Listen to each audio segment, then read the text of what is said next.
Hi, I'm Miranda, and I would love to read you a poem. Today I am reading Lines Composed in a Wood on a Windy Day by Anne Brontë. This poem is in the public domain. My soul is awakened, my spirit is soaring, and carried aloft on the wings of the breeze. For above and around me the wild wind is roaring, arousing to rapture the earth and the seas. The long withered grass in the sunshine is glancing, the bare trees are tossing their branches on high.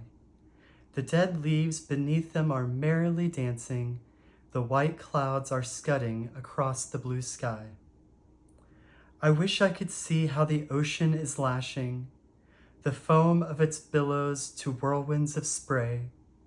I wish I could see how its proud waves are dashing and hear the wild roar of their thunder today.